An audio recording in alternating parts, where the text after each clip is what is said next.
Hello everyone, welcome to the spoiler review for Alien Romulus. This is your one and only warning. If you have not seen Alien Romulus yet, can't speak, what are you doing here? This is a spoiler review.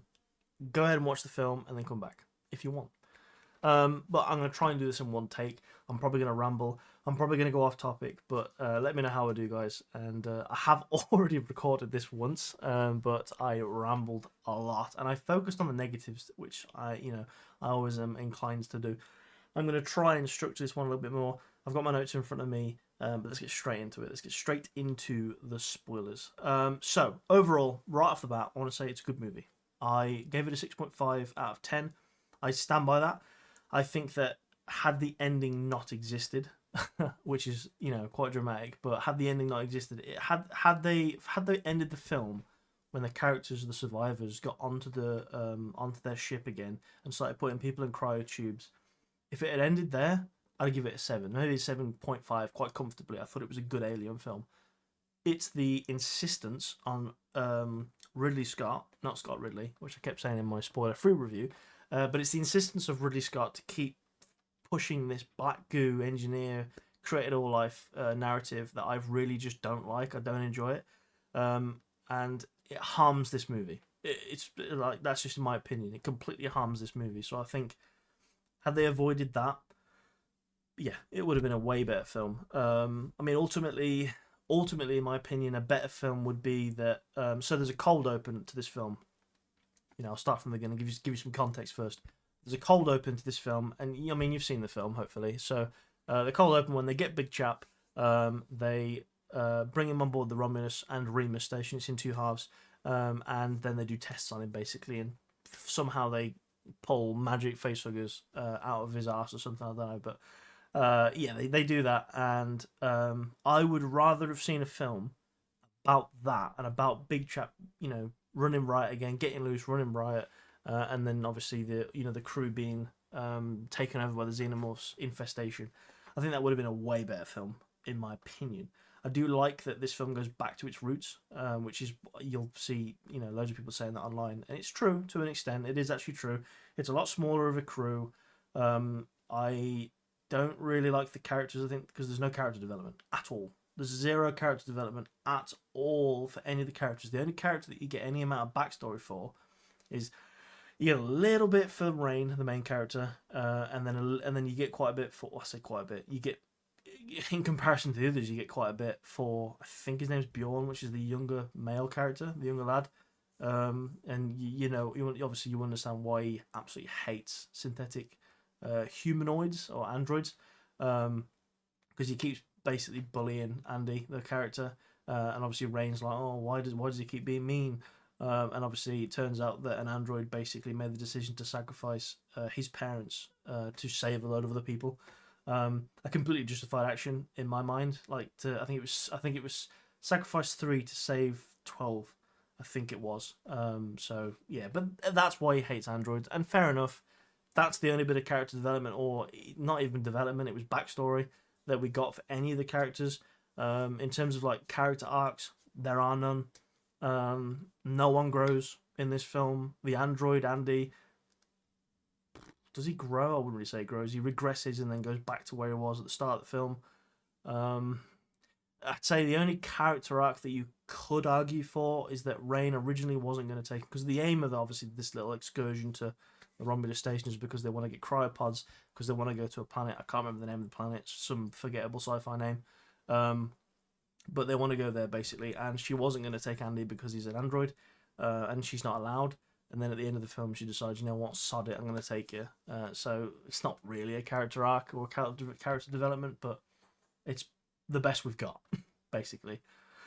Um, the practical effects, which obviously Fede Alvarez, again, apologies if I'm not pronouncing that name correctly, but Fede Alvarez basically said that there was like 90 some percent of this film was practical effects, and they look great. It looks great. I wouldn't really say it's probably. I don't know whether it is, because there's a lot of practical facehuggers that they use, and then obviously the xenomorphs are definitely CGI for the most part, because you don't really ever get a shot of just one. Um, yeah, 90% feels like a bit of a stretch, but I also don't think it's far off if you're including like facehuggers and stuff. But yeah, Practical effects was good. The tone and the atmosphere and the sort of visual style of the film was fantastic. This is obviously where Fede Alvarez sort of excels being a horror director. Thought it was really good. Thought it was really tense. Now, on the topic of it being tense and a horror film, the film was not scary in the slightest. I've seen reviews say that this is like the scariest film. It's not scary in the slightest. The only scene that I felt was tense was when pregnant lady, can't remember her name because it's just a cast of forgettable characters. Pregnant lady drops out of the ship, and the fully grown xenomorph is now let loose on the station, and it's in the room with her somewhere. That's the only scene that I actually thought was quite tense. Other than that, none of them were tense, and it's mainly because it's not that Fede Alvarez did a bad job in terms of setting up the atmosphere and the sort of mood and the tone of the scenes. It's more because I just didn't care about the characters. I didn't care about a single one of them at any point during the film, which is a shame, to be honest. That's a narrative problem and a writing problem that's caused that. Had I have cared about the characters, a lot more of the scenes would have been, more intense. And not only that, but a lot of the tense scenes are ruined by stupid character decisions. So, for example, when pregnant lady is trying to get out of the ship that she's in, she's like fumbling with the buttons, and she ends up turning the intercom on. And the actor, again, I don't know his name, the main lad character, the main male character, he's got his headset on his belt, and he's currently sneaking through a room filled with facehuggers. They raise the temperature to try and hide from the facehuggers, which, creatively speaking, fantastic. I really like that. I really like that element. That was so cool. Got to explore a bit more how facehuggers hunt. Yeah, spot on. Love that. Absolutely love that.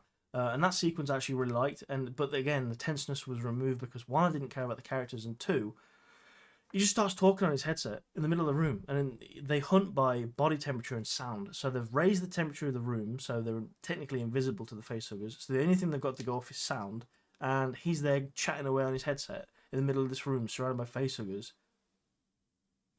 Baffling. This really, really poor character choice. But whatever. Like, realistically, any sane human being in that situation is definitely not going to start talking on their headset. They're going to turn that thing on mute. But whatever. The references in this film are horrendous. I've come onto the references for a good reason, because we're talking on the topic of really poor decisions. So the first time that the film could end is basically when Rain gets on the elevator with pregnant lady. They've got the black goo because Rook, I'll get onto him in a second. Rook says that the only way he's going to let them out of the station basically is if they take the black goo to the shuttle that they arrived on. So they're on the elevator. Andy has been left behind, but he's an android, so who cares? And they're riding up, and they're on the way up, and literally they could have got away scot-free. They could have, the film could have ended there, but because they're so insistent on having the film just be a collection of references and have no personality of its own, they decide to have Rain do a Ripley moment and be like, no, I need to save Andy. Basically, the Ripley and Newt situation where Ripley goes back in for Newt. It's a carbon copy of that. Like a carbon copy of that. When she gets to the bottom of the elevator, there's a dramatic scene where the camera pans around her and she's got the pulse rifle. Exactly the same as the shot we get of Ripley before when she arrives at the hive, basically in Aliens, for Newt. Yeah, it's just poor. The Rook, which I mentioned, so Ian Holm, they brought Ian Holm back. Ian Holm died in 2020, so they brought his likeness back and his voice back through AI, presumably in deepfakes. It's absolutely, and there's no exaggeration when I say this, it is absolutely abysmal. And not only is it abysmal and completely shatters my immersion, there's no reason to do it. There's no reason whatsoever. So when they find him, this android is in half, damaged to high hell. Why not just damage his face more? It doesn't have to be the same. So obviously Ian Holm played Ash in the original Alien film. It doesn't have to be that character. Like, this what I mean. They're so hell bent on just having so many references to other, quite frankly, better films in the franchise that it's just chipping away at the sort of credibility that this film's got, in my opinion. And they didn't have to do it. And if anything, it's just downright disrespectful to Ian Holm. downright disrespectful. It's a desecration of his memory, in my opinion. They didn't need to do it. There was no reason to do it other than just nostalgia, and it hurt the film. And I can tell that Disney owns Fox now because they are full bore nostalgia baiting. It is nothing but nostalgia baiting. One of the worst and most egregious examples of this is when there's an elevator scene. They're in zero gravity. They're sort of climbing up, and then the zero gravity turns back on. So Rain, the main character, falls. She gets caught by a xenomorph, which I actually thought was cool. I really liked it. And all of the zero gravity scenes in the film, especially the one with the acidic blood everywhere, as a sort of environmental effect, which hasn't been done before, was great. So creative. Really enjoyed it. There's a lot of creativity in this film that really does the film justice. But they should have lent into it a bit more. But yeah, the xenomorph catches her, and then there's a little moment where the xenomorph basically just stares at her for like 30 seconds, doing nothing, because apparently that's what xenomorphs do nowadays. The android, Andy, drops down, shoots it, and when he lands and he's killed the xenomorph, he says, "Get away from her, you bitch." Now, I'll put that pause in there for a reason, because that's not even joking. That's the pause he does in the film. Obviously, this is a spoiler review, so you've probably seen it.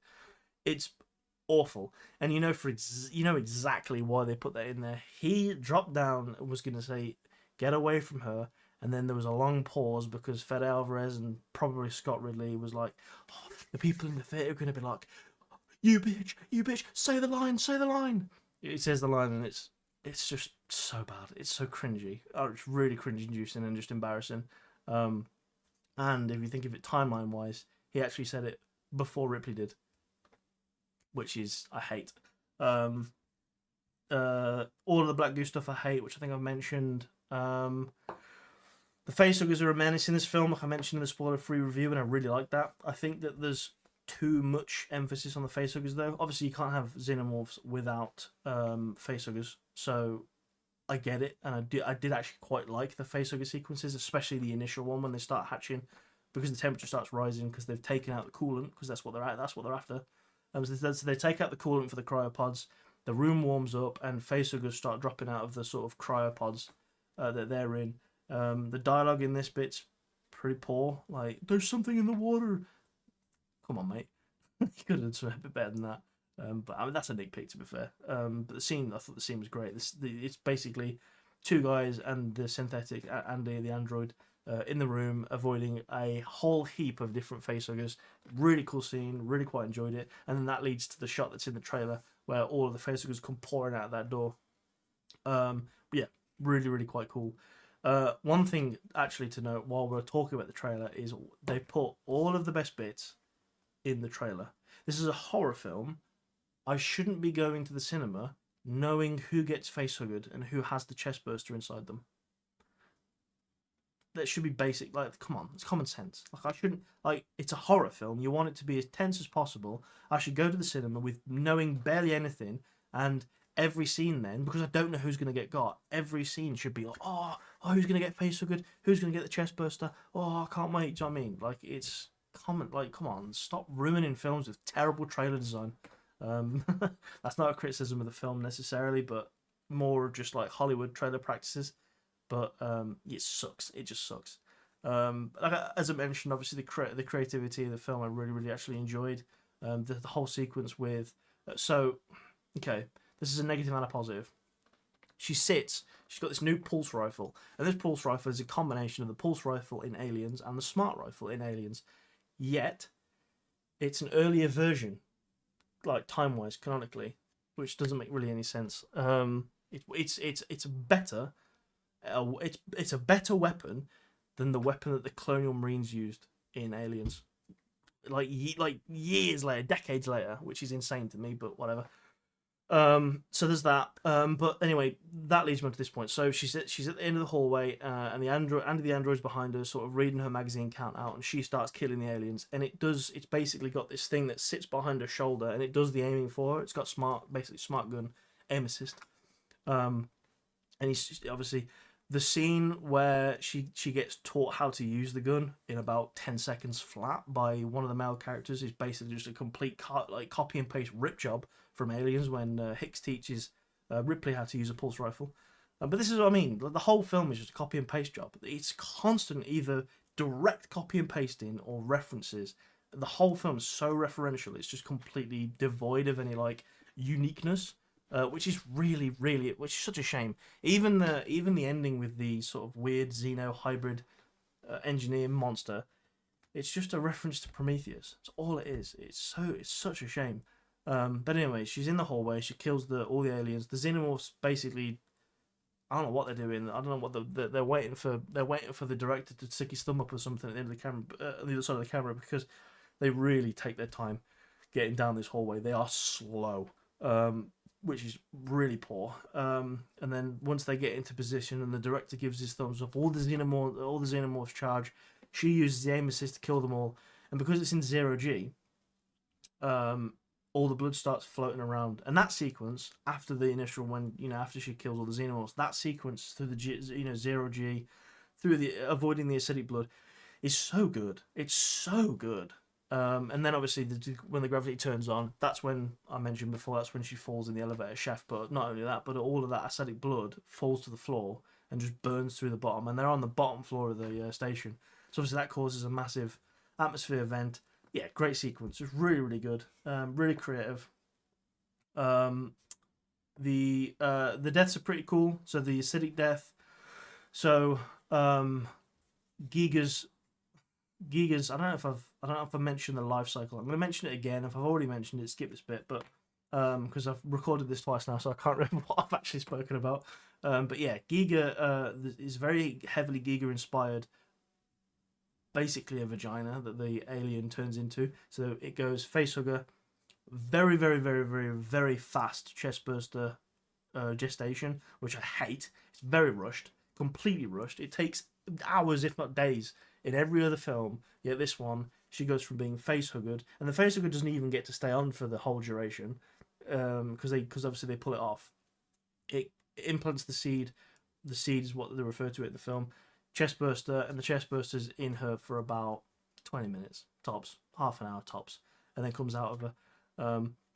Obviously cocoons, but the cocoon looks, very sexual, which is fine. It's very Giga inspired, which I quite liked, and I like that addition to the xenomorph life cycle. And then younger lad character, he prods it with a electric prodder, a cattle prod basically, and then gets stung in the eye because he's an idiot and stares at it, and then he falls to the floor, and then the acid blood drops out and basically kills him. It's a very brutal death. It's not gory. It's another thing as well. There's no gore in this film, really. Like everyone's been saying, it's the scariest, goriest film. It's not scary and it's not gory at all. Like, and this isn't even me being like, I can tell. It's genuinely, it's just not scary, not gory. And then the other xenomorph kill. So the other lad, he gets impaled through the shoulder and then lifted up into this like recess into the roof. And when he points, the xenomorph stares him down for another 30 seconds because again, that's what they do apparently. And then other xenomorphs are coming down the tunnel, and he points his gun at those xenomorphs, and obviously then the xenomorph regards him as a threat and takes him out with the old inner mouth, which I loved. I thought it was really cool. I wanted more of that. There's very little actual xenomorph action in this film. I'd say xenomorph action really takes up probably like 10-15 minutes of the screen time in this. It's really poor considering it's an alien film. Not only that, but the title is Alien Romulus, so singular on the alien. I thought that there was only one alien in this entire film, which would have been fine. Obviously, Alien, there's only one alien in that, and it's a great film. But no, there are loads of aliens on this station. Where were they hiding? Because the characters arrived on the station, ejected a full bay of cryopods, turning systems on, alarms going off, running around, screaming, avoiding facehuggers. Where were the xenomorphs hiding? I don't understand it. Like, I get that obviously as a filmmaker you want to build the tension up slowly, but there's a way of writing a narrative and build tension without ruining the logic of a pre-existing character. The xenomorphs have been in all sorts of films. They're very aggressive. I mean, watch Aliens as an example. So yeah, some weird creative choices, but other than that, like, overall, again, aside from the sort of last point about the weird goo monster from Prometheus, it's a pretty good film. It's a pretty good alien film. I wanted more xenomorphs. I liked the facehugger scenes. I liked the creativity with the acid in the air in Zero G, for example, that I've already mentioned. I really liked all of that. The references were terrible, and realistically, if I was going to be really harsh, I would say that overall, this is a pretty forgettable, overly referential, pretty sour tasting, unoriginal, uninspired entry into the franchise. It's pretty harsh, but it's true. There's nothing unique about this film. It's nothing but nostalgia bait, which is very Disney, very on brand, and it was whatever. But again, if you're an Alien fan, it's definitely worth watching. If you've never seen Alien, definitely worth watching. Yeah, it is what it is. It's a film. It's better than Alien Resurrection. So, and in my opinion, it's better than. Is it better than Prometheus? I'd say it's on par with Prometheus. Yeah. Which I think is a controversial take, given that I know a lot of people really like Prometheus. But a lot of people like this. So, yeah, take from that what you will. I've rambled. I tried to keep this as freeform as possible. Again, this is my second time recording this, so I don't actually know what I have and haven't said. But I'll rewatch it and add anything at the end if I need to. But, yeah. Let me know what you thought of the film, Alien Romulus. And let me know what you thought to this format of the video. I've never done a spoiler-free or spoiler movie review before, so let me know how I did and if you enjoyed it, and I will catch you in the next one, guys. Thanks for watching.